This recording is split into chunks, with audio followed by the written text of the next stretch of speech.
Well, next week's Badger game against Nebraska has been on fans' calendars for months, and now some are profiting off the game by selling tickets to Nebraska fans. News 3's Theo Keith explains the economic impact.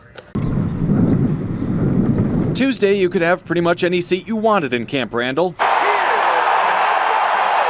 Different story next week when the top 10 Cornhuskers play their first Big Ten game in Madison. UW sophomore Jeremy Frazone says he's not giving up any of this season's tickets, especially not this one. So I had to give an arm and a leg to get them for about triple the price this year, but it's worth it. And I bargained with my parents, had to make some sacrifices, but it's worth it.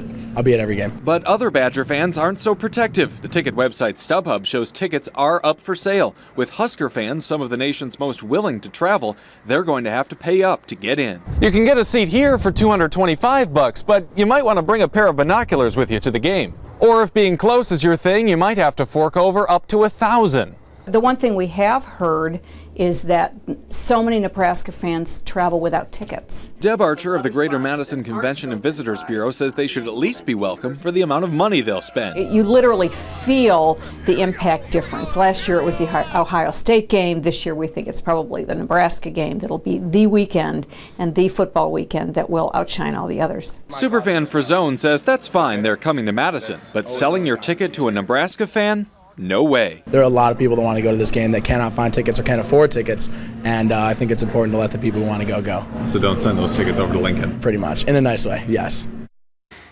And despite his best efforts, Husker fans are coming. One hotel manager tells us next weekend has been sold out for weeks.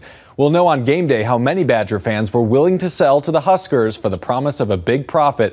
And before you blame them too much, keep in mind some of these prices are enough to pay for an entire season's worth of tickets next year. Now, Husker fans wear red like we do, but for this game, they might wear black. That's right. To differentiate themselves, exactly, and maybe show how many of them there are in the stadium. They will be wearing black. They travel, I'm telling you, they're going to be here. Right. Let's try to keep them out of the stadium. Theo, thanks. All right, thanks, Theo.